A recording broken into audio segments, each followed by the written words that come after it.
Hi, everybody. Welcome to the latest episode of the Female Film Critics panel. And today I'm really excited to have critic Breeze Riley with us.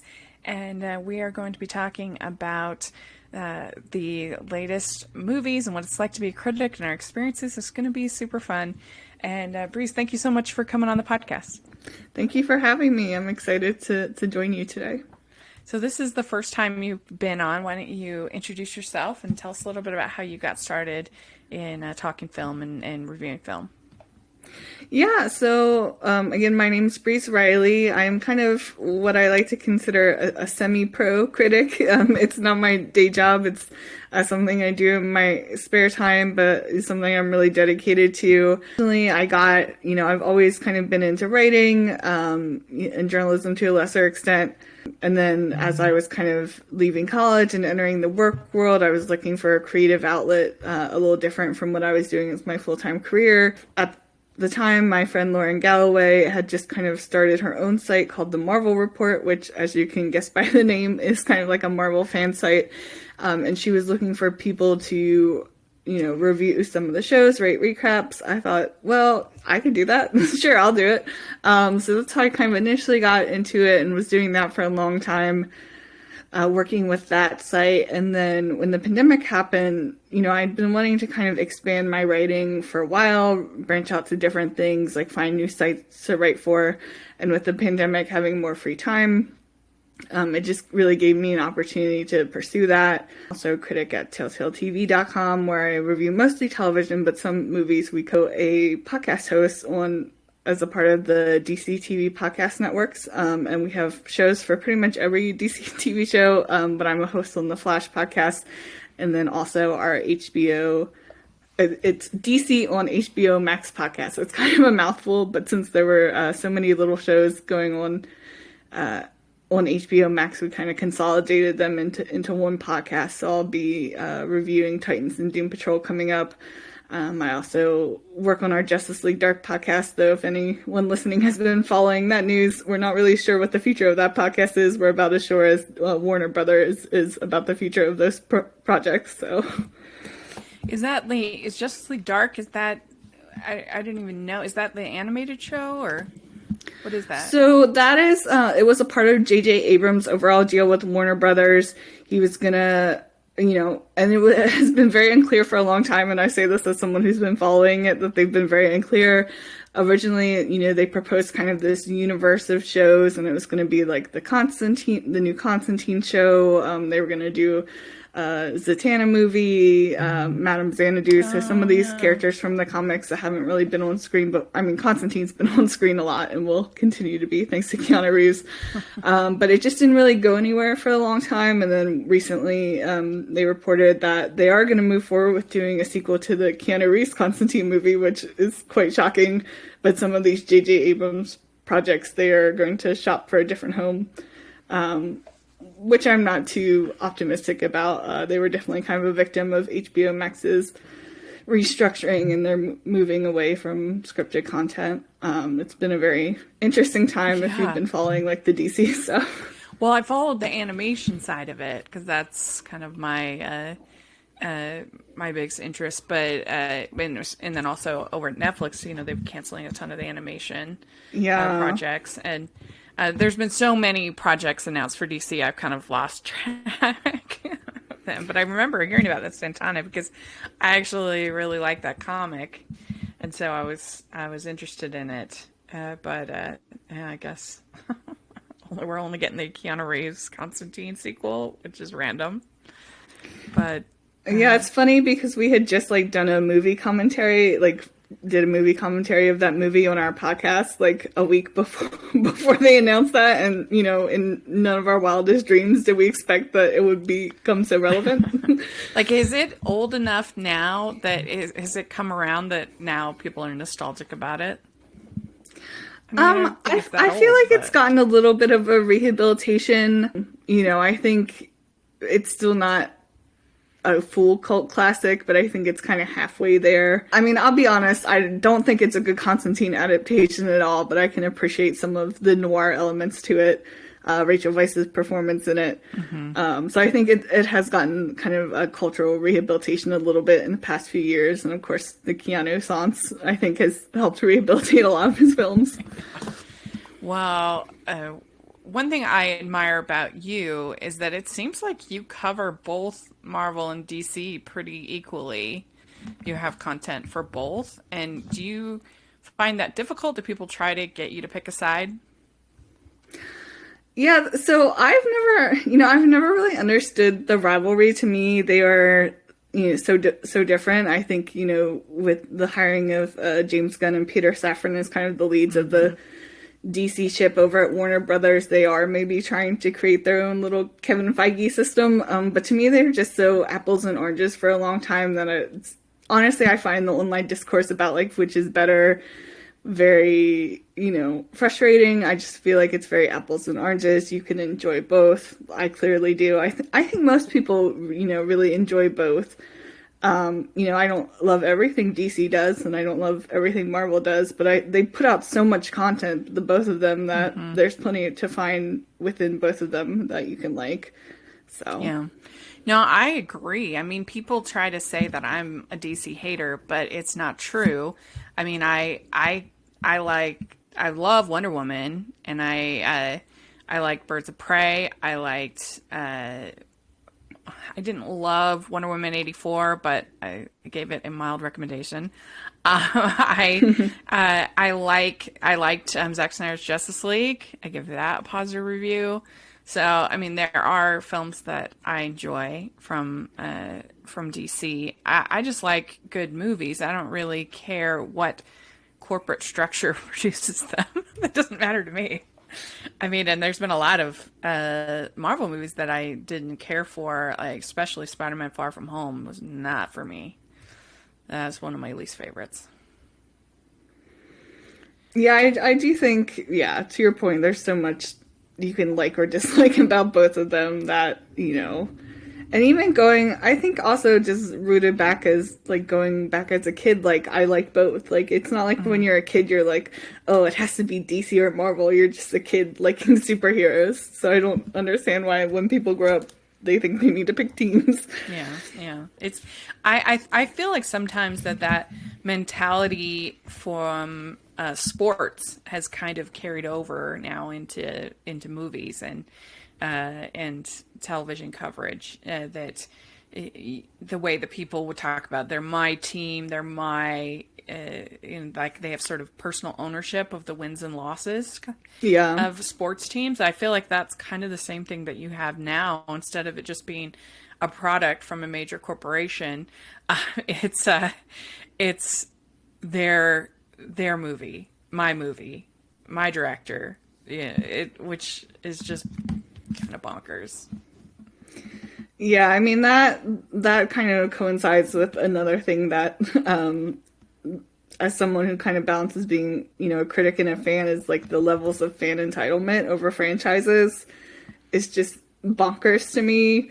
I think, being a critic, you do have to kind of take a step back and be more objective about things. But even as a fan, I think, this culture of fan entitlement, of like demanding things, whether it's a director's cut coming out or firing someone, or putting this out, or like recasting this person, I think it just really damages the enjoyment of the superhero movie culture. Yeah. And then when they actually get what they want, at least in my feeling, is that they don't really actually enjoy it, because with the Zack Snyder Justice League, they finally got what they wanted. The hashtag movement, whatever, worked. And then I felt like nobody really enjoyed it. They moved on right away to like the next hashtag and the next movement and the next, and my friend was telling me about that he was talking to a coworker of his, and he had been really involved in the Zack Snyder Justice League thing, and that he didn't even watch it. Oh, wow. Once it came out, like, it was all about the movement, not about actually like enjoying the product. And I feel like if I was Warner Brothers, I would be really irritated that they invested a lot into getting this, and then it just kind of came and went and didn't really, I don't feel like it really mattered the way it should have. Yeah, I think that's definitely a very interesting case study that I'm sure studios are keeping in mind because, these fan movements are not going away Yeah. anytime soon, unless Twitter does, which is a completely different matter and very plausible. So. And it certainly didn't seem to help HBO Max any as far as like subscribers, or they seem to be hurting just the same or about the same as they would have been otherwise. So yeah, I think well, and also you have to consider that it was during the pandemic when people both needed content and people were waiting for content. Like the studios needed content, and I mean now there's like nothing but there's so much content. So it was like a weird gap where we needed something. Are you a fan of Rachel's reviews? Do you look forward to Family Movie Night, Female Film Critics panels, or the Talking Disney podcast? If so, please consider supporting the podcast by becoming a Patreon. As a patron, you get to access monthly events such as the watch-alongs and Q&As, where you get to talk to stars and find out the behind the scenes of the movie making industry. And you can pick what I review for Family Movie Night or even become a guest on the podcast. Podcasts and YouTube channels are expensive, and I really, really could use your help. I would so appreciate it. You also get to be a member of the Facebook group where we talk about all the films that we're seeing, and we have so much fun. Go to patreon.com/Hallmarkies and select one of the Rachel's fan tiers. That's patreon.com/Hallmarkies. I wanted to ask you, so you particularly cover TV, which I must admit I have not really watched any of the DC TV over the years. But how do you think that Marvel has done in introducing there's these TV shows this year in comparison with like the DC CW shows and some of the other stuff out there? Yeah, well, it's a really interesting time because, there's been a lot of cancellations with the sale of the CW, which is where, aside from HBO Max, a lot of those DC shows lived. So I do think the DC structure is already changing to kind of move towards that Marvel model. I think the Marvel, there have been a lot of Marvel shows I've enjoyed. I'll be honest, there's a few of them where I definitely have the thought of this could have been a movie, which I hate to say about TV because I hate the whole this show is a 10-hour movie. Like, I don't want a 10-hour movie. I just want a 10-episode television show. But I think, overall, I think the rollout has been really successful. It's interesting because they're coming up to a bit of a lull now. I don't know what is coming out for Disney Plus after Andor ends. I'm not sure what the next Star Wars or Marvel show is coming out. So I think there'll be a little bit of a quiet period. But I like some of the unique things they did. If you're familiar with Werewolf by Night, which is kind of the special presentation Halloween episode they did, I thought that was a really interesting use of the TV medium, that they can do kind of these little almost mini movies where you don't have like the full-scale budget of a big movie, but you're not committing to a whole series either. I thought that was a really interesting use of the platform. And they're kind of doing that again with the holiday special. Yeah. So I don't know if they're only going to be doing this for I mean, technically Werewolf by Night was not a holiday special, but like, come on, it was a Halloween special. Yeah. So I don't know if they're only going to be using that for holidays, but I think it's a really smart move. Yeah, I mean, and they have some shows that they've announced. I'm not sure when they're going to be airing, like the Agatha show, for example, the Covenant of Chaos or something like that. Yeah, I know they have a lot in the works, but I don't think they've announced release dates for anything coming up yet. So I guess it's phase 5.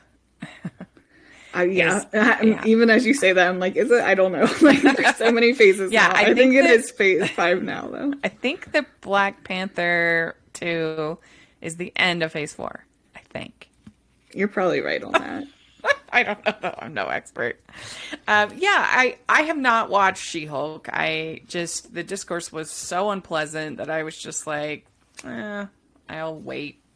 And it's a shame because I do actually really enjoy the She-Hulk comics. And I think the show has a lot of potential as far as being this sort of sarcastic, Ally McBeal kind of take on a legal show. It could be fun, but I just find the whole discourse around superhero stuff to be really exhausting. Yeah, I think that's completely fair. And honestly, I did review the show. That was one of my issues with it. When they were trying to shoehorn in the superhero stuff, it didn't work as well. But when they just let it be like this kind of quirky legal comedy about lawyers representing people with powers, I actually really liked that aspect. But, you know, so I think it was one of the bolder shows, I guess, but it didn't quite work for me all the way through the end. But I hope, you know, it kind of encourages Marvel to play around with formats a little bit more. You know, WandaVision was also, you know, format breaking a little bit, though towards the end it kind of just went into the same old Marvel drama stuff. Yeah, I mean, yeah, the last episode of WandaVision was kind of disappointing, but especially with the Evan Peters thing, I thought they would, I don't know what they were thinking with that. You know, that why not have him be Quicksilver? That would have been fun. I don't understand why. And maybe they'll reveal some eventually that he actually is, and it's a, I don't know, a twist or whatever. But I felt like making him a joke was not a great idea. Yeah, though I do love seeing Evan Peters get to play someone who's not a serial killer. Like, I know with all the Dahmer press, he pretty much said he didn't want to play an evil person again, and then Ryan Murphy sent him the script. I need him to be in more, like, Mare of Easttown. I don't know if you watch Mare of Easttown, but, like, those kind of roles. Like, I feel like he would just thrive, but Ryan Murphy's got him on a short leash. Yeah, that was... I mean, I didn't watch it, but I heard the news and stuff of what he did for that role. Sounded really intense. But yeah, I mean, I loved WandaVision. I loved Loki. I thought Loki was so clever and kind of this new take on a sci-fi story with the different Lokis. And I mean, I'm a huge Loki fan in general, so I thought that one was a very good one. I liked Owen Wilson, Tom Hiddleston together. They had really good chemistry. So that was one of my favorites. Which one? Which would you say was also one of your favorites? You know, I think for me, WandaVision still, even if the ending was a little uneven, still is at the top for me because I think they did so much interesting stuff and it was just really great performance from Elizabeth Olsen. Just as a comic book fan, I'm a huge Kate Bishop fan, so I really liked Hawkeye. I know it kind of got some mixed reviews, but I liked the whole kind of Christmas adventure. And I'm not even a Hawkeye fan, like, do not care about Hawkeye in the movies, but I'm like, if this gets us Kate Bishop, fine, I will sit through another Hawkeye story. Yeah, I really liked Hawkeye as well. I mean, I'm a huge musical fan, so like Avengers the musical or Rogers the musical, I died. It was so funny. I thought it was great. And then I didn't get to see it, but I saw clips of them actually performing at D23. I would have loved to have seen that. That's so funny. Yeah, I'm honestly shocked they haven't announced a real musical yet. And so I guess this is the last season of The Flash. Is that right? Yeah, so this next... they have not released... announced a... Sorry, I don't know if you just heard my cat. He's very ready for dinner. They just... It will be the last season. They have not announced a release date yet. You know, our podcast has been covering this show since before it started, actually. I joined the podcast, I think in season 5 now. So we've had kind of a rotating host. So I've been covering it for a while with some of my colleagues who are also, you know, critics and journalists. So it's very interesting to like cover one show that long. I think that is kind of the difference between TV and movies, and sometimes it can not be a fun difference. There are definitely shows where I've had to step away from covering them after a few seasons just because it can be hard. If the show gets stale, so can your criticism. It can get a little hard. But yeah, it's interesting covering a show that long, and it'll be interesting covering this final season because unlike I think a lot of the CW shows that were canceled last year or got canceled this year, like they knew it was going to be the final season, so I'm hopeful that they can kind of wrap it up nicely. Yeah, I know what you're saying. Over on Hallmarky's podcast, I just finished covering 15 seasons of Heartland. Oh, wow. Yeah. And that was a unique experience because not only did we cover 15 seasons, but we covered it in about 2.5 years. So it was because we covered 3 episodes every week. We started in like the middle of the pandemic, and then we finally finished in August. So it was very exciting. But it was a unique experience to see a whole show play out over the course of a couple of years for us, but 15 years for them. Yeah, that's fascinating. Yeah, it was really interesting. So yeah, the superhero discourse can be so toxic. And I mean, I famously had a really negative experience when I wasn't a big fan of Shazam. And people did not like that at all. And it was hard. It was hard. And I was just curious, like, how do you get through that and stay positive? Yeah, I mean, I would say I've been fairly lucky. I've had a few run-ins with kind of stan culture, and it can be, it's really upsetting when you kind of have people dogpile on you for stuff, and it's been, for, in my opinion, kind of stupid stuff or things that have been taken out of context. I've been lucky that it's not happened to me too many times. I know a lot of female critics and critics of color who've had a lot worse than I have, but, for me, I think part of it is just kind of stepping away.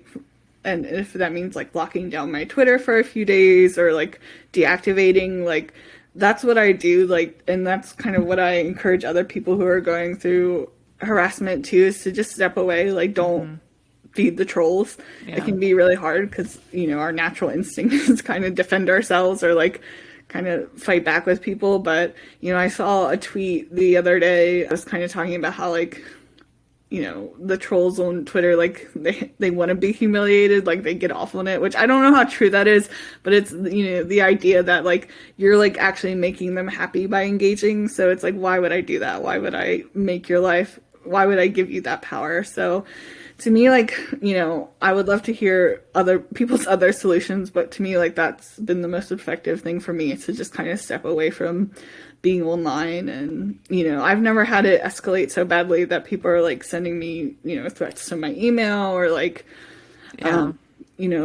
threatening to put me in danger. So I know I'm really lucky on that scale, and it's not as simple as that for everyone, that they can kind of just turn off their Twitter and it will go away. But what seems to have worked for me, I think I finally like nailed it, figured it out, is I usually wait as long as I can before posting my review. So that way I don't because when I did the Shazam one, I was only like the 4th review and I was the first negative. And so it made it ping me. And so now I wait as long as possible. Like I just did this with Black Adam.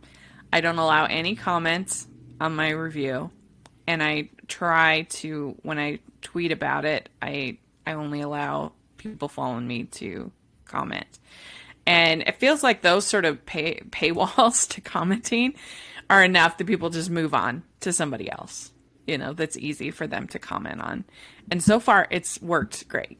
I haven't had any real problems. And I do think it's better for me because my Shazam review was on YouTube, and I think I'm a better writer than I am an orator. I think I'm an okay YouTube critic, I guess. I'm fine, but I think I'm a better writer.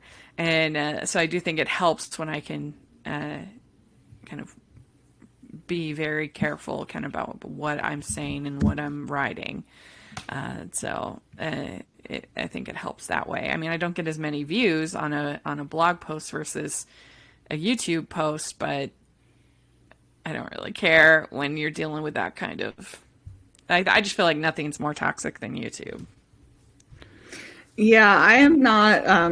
Sometimes we put our podcasts up on YouTube and we live stream, but I'm not personally on YouTube. But yeah, it seems like a scary place sometimes. So I definitely understand doing whatever you can to kind of discourage any sort of trolls. Your point about posting it later was really interesting because I found kind of like on both sides, negative and positive, fandoms will really cling to those early reviews. Like even if it's positive, they'll be like, "Oh, look, this movie, everyone thinks this movie is great," and they'll point to like one review with like one line in it that says a positive thing. So I can only imagine like the inverse of them like being like, "Oh, you're stupid," like you reviewed it poorly, even though you're one critic out of 100. So I'm just gonna bully you instead of just like waiting for more reviews to come in and see what other people say.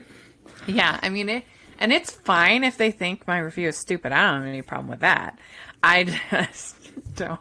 When they take it to that next level of we're gonna come and kill you at the next screening, like that's where it goes. It's too much. It's too much. But if they just think I'm stupid, that's fine. but yeah, so you got invited onto Rotten Tomatoes. Did you apply or did they just come to you? So I applied. Okay.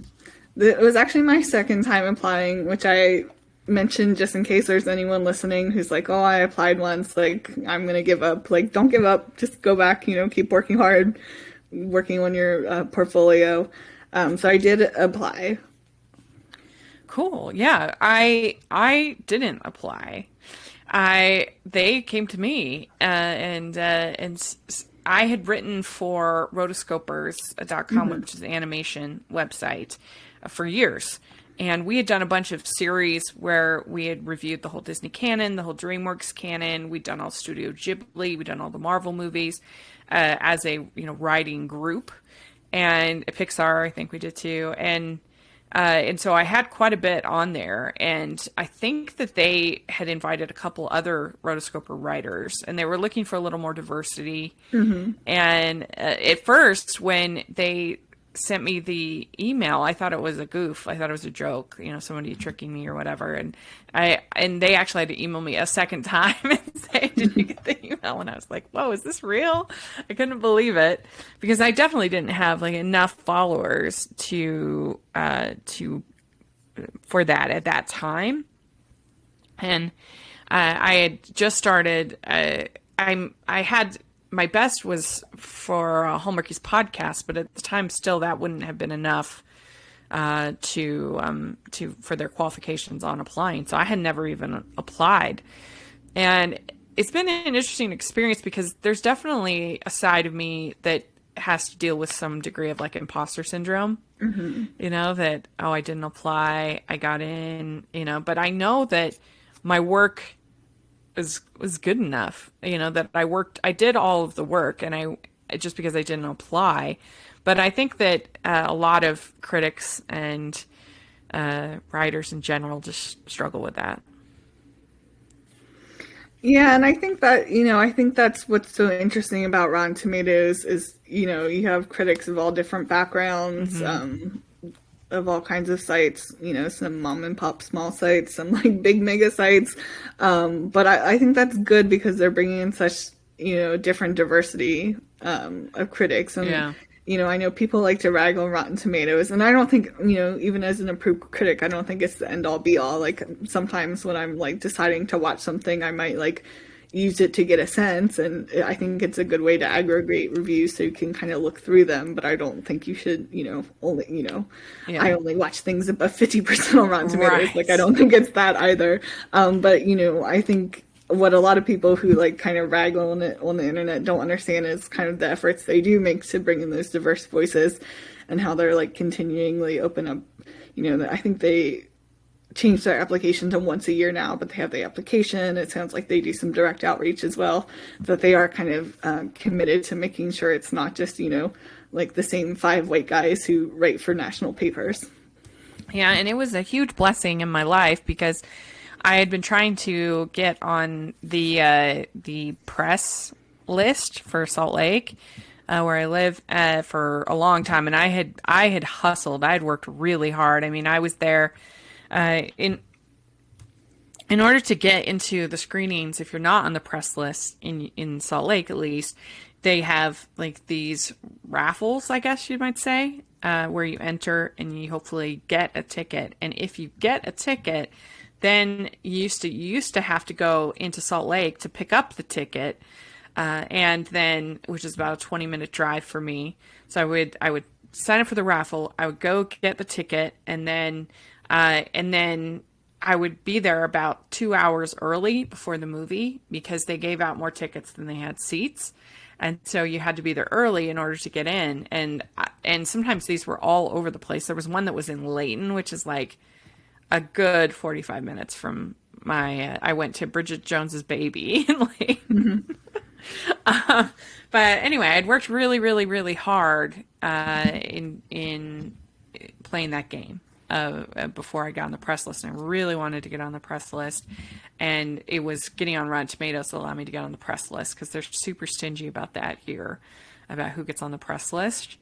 And then I also eventually was able to get into the Utah Film Critics Association, but that took a whole additional year because the first time I applied, I was trying to point out the things that I thought would be the most successful, that they would like that. So I was Hallmark, my Disney reviews, things like that.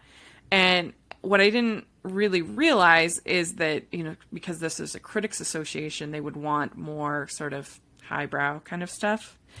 And I had covered Sundance every year since 2016. I mean, I had covered a ton of indie stuff and but I didn't think they would want that because it didn't have like the views or anyway. And so they came back to me the first year and was like, you only cover, they thought I only covered like family content. And I was like, no, and anyway, so then I waited another year and I applied again. And this time I was really specific to point out all of my Sundance coverage and all of my, all this other stuff and how I tried that year to cover more R-rated and horror and things like that. And so I got in that year. So that was very exciting. It's like you're saying, if you don't get in first time, whatever you're trying to do, don't give up, keep trying. Yeah, and I think, I am not a member of a critics association. There is one in DC, but I just quite frankly don't cover a large enough volume of film to qualify. But, I think there is just so many different paths to take, and, critics associations, local ones are a great one. Yeah. Because access is, when you are an independent critic, freelance critic, access can be such a hard thing. And it really is about like finding groups you can join that have those access, building relationships with publicists. But it's like, sometimes it feels like it's an uphill battle. Yeah. Well, especially during the pandemic, those relationships with the publicists helped so much because the screener people here did hardly anything. I mean, granted, I think a lot of them were furloughed and not working, but anything that I reviewed during the pandemic was out of my own hustle through contacting people on Netflix and stuff like that, because being on the press list didn't help at all for that part. It was a lot of work getting those, because you feel like, oh, you get all these screeners and it is a blessing, don't get me wrong, but it's also a lot of work, to follow up and talk to everybody and find the right person that you need to email and all that. It can be a lot of work. Yeah, it's really, and not to ding any publicists, because I'm, even at my day job, I'm sure sometimes I'm really good about getting back to people in email and sometimes I'm not, but sometimes it's like they'll approve you right away, and other times it's like, a 10 email chain of over weeks where you're just trying to get them to send it. Yeah, it really is true. Well, what do you think about the fact that they are slowly making the MCU a little bit more R-rated all the time? Because you have Deadpool coming into the MCU, you've got different shows like you were talking about with the werewolves, that are darker. You've got some pretty violent stuff in Multiverse of Madness. I mean, I guess I understand because certain characters are just R-rated by nature. So what are you going to do? But I think in building a cinematic universe, it's a little bit problematic if you have whole characters, whole stories that are unavailable to a large portion of their audience. So I think that's the difficulty with a Blade, with other things, is that then you have kids who are left out of a whole part of the story. Yeah, I think that is kind of the double-edged sword of Marvel's kind of philosophy of it's all connected. Like, you look at Moon Knight for an example, which really wasn't, it was a little more violent, a little more adult. I still like, I would like to see Marvel actually do something R-rated and what that looks like, because so far we have not seen it. That show in particular, Moon Knight, was like very set apart from like the rest of the lore. Like there weren't any, there were a few Easter eggs, but nothing like huge. But yeah, like I feel like it really does kind of limit you to those kind of stories that aren't central to the big thing that they're building. I guess it's Secret Wars that's going to be like the next big thing in Phase 5. It makes you wonder if they could do like an animated show that like caught up kids on the story, enough that they wouldn't be confused. Like maybe that might work. I don't know. It's tricky. Yeah, I think, and then kind of when you weigh in, what these creators are promised when they're invited to do the show or movie, like, how does that kind of work with them if Marvel's like, by the way, we're going to water down your story and make it PG, whether that's kind of an edited version or, to your suggestion, like an animated version, like how does that kind of impact their relationship with the creator? Because that could really, I think, discourage some directors and writers who might think that they're like getting a chance to do something, they can be very protective of their work. So I think that's another consideration. Well, it wouldn't be like a replacement for it. It would just be kind of like I don't know, just something, because you have a Daredevil show coming up. Is that going to be R-rated or mature, I guess, or do you just assume that kids are all sneaking into it anyway, so who cares? I don't know. Yeah, I almost like, at least with the PG-13 stuff, I'm just kind of, I am not a mother, I don't have any kids, but I'm kind of convinced that like any kids over the age of like, I don't know, 8 are watching that PG-13 stuff anyway, or at least that's how I was as a kid.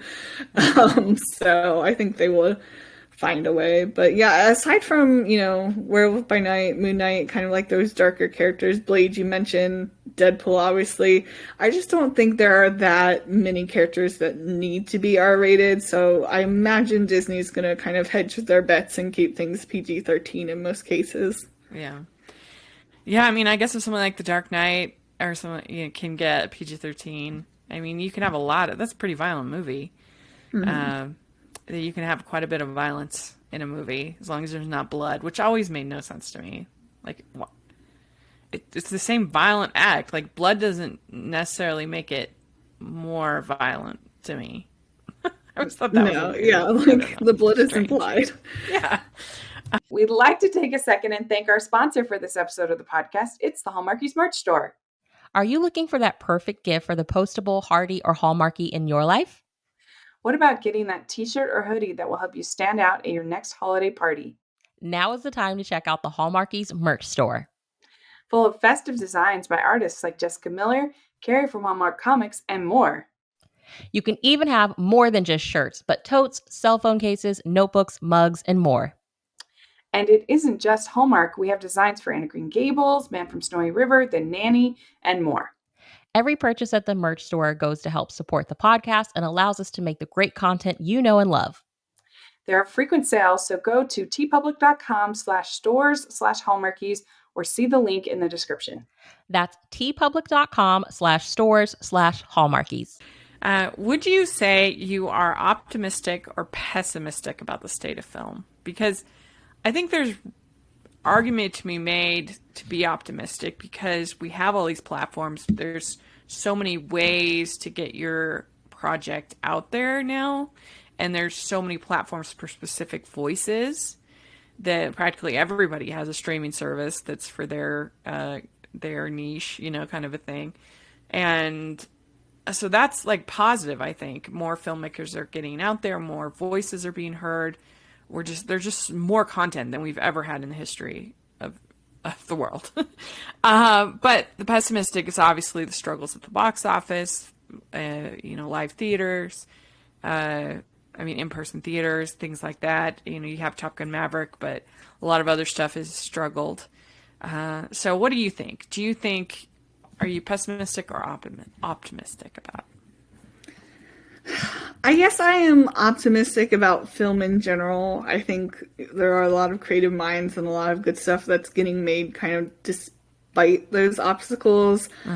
I'll admit I'm a little pessimistic, I think, about the theater going experience because I don't, with the pandemic, I don't think it's quite recovered. I think you see, not to harp on Warner Brothers, but I think you see a lot of these big studios who are kind of, just the way that they're being bought and sold is not conducive to good filmmaking necessarily. And I think it kind of, I think indies will keep getting made and financed, but, where's those kind of in-between movies that are between like the indies and then like, the superhero big blockbuster movies. I don't think that kind of like mid-market movie has ever really recovered. And I don't see it recovering anytime soon. And I'm not a snob. Like, I don't mind watching things at home on my TV. Sometimes I prefer that, to be honest. But it is, like, disappointing that I don't think every type of movie is getting an equal shot at being seen on the big screen. I do think there's a lot of truth to that about the mid-budget film that we are seeing going. That's going to streaming kind of more than almost anything else. I thought this year I really enjoyed a film called The Outfit that went to Paramount Plus, straight to Paramount Plus, and I think that in another day and age could have been very successful. Kind of one of these mid-budget mafia kind of films.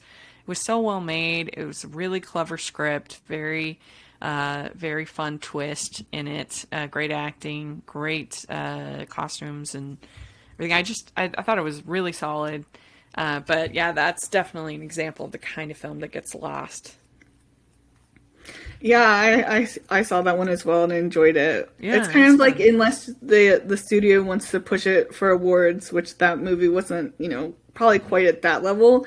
Like, otherwise it just gets kind of forgotten about, which is unfortunate because, you have Mark Rylance, an Oscar-winning actor, starring, and it gets forgotten about and punted over to streaming. Yeah.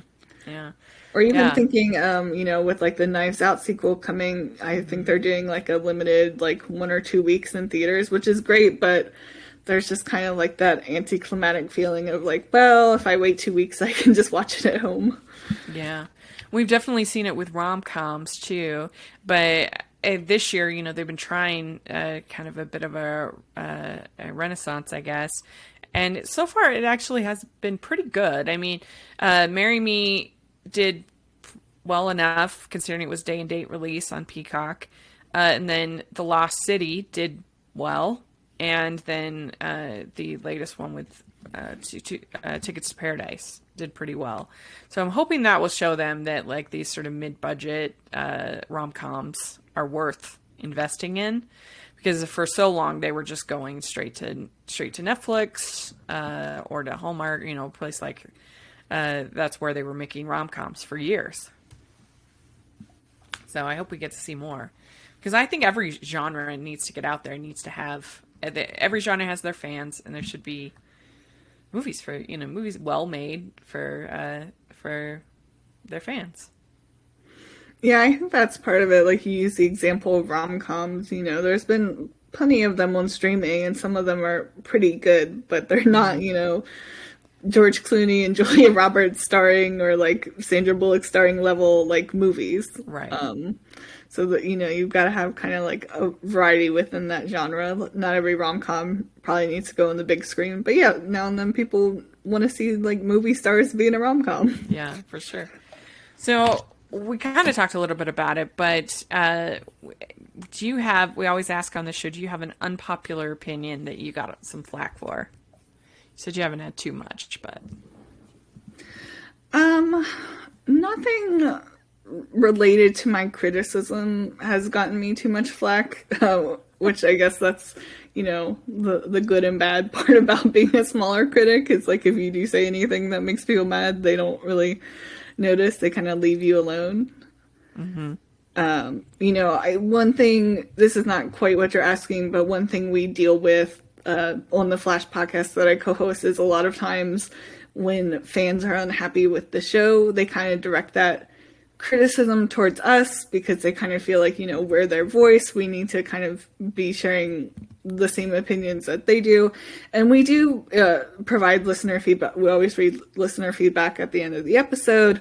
But, you know, there's kind of like that boundary of like, when you do have like that, I guess, parasocial relationship with like your readers or your listeners of being like, okay, well, yeah, we want your opinions, but that doesn't mean we have to have the same ones. Yeah, and I was thinking about it with Black Adam. The discourse has kind of been critics versus audiences. That, oh, well, audiences are right. Even though they didn't give it that high of a cinema score. It was a B+, I think, which in the world of, it's not that high in the world of cinema scores. And so, you know, that, oh, the fans are right. The critics are wrong. They're up in their ivy towers.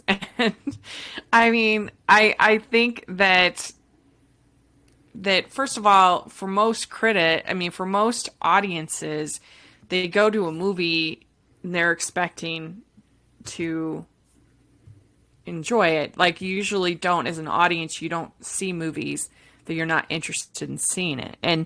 And like critics, of course, they should, and I think for the most part do, keep an open mind and are always happy when they see something that they're maybe not as anticipating and they end up liking it.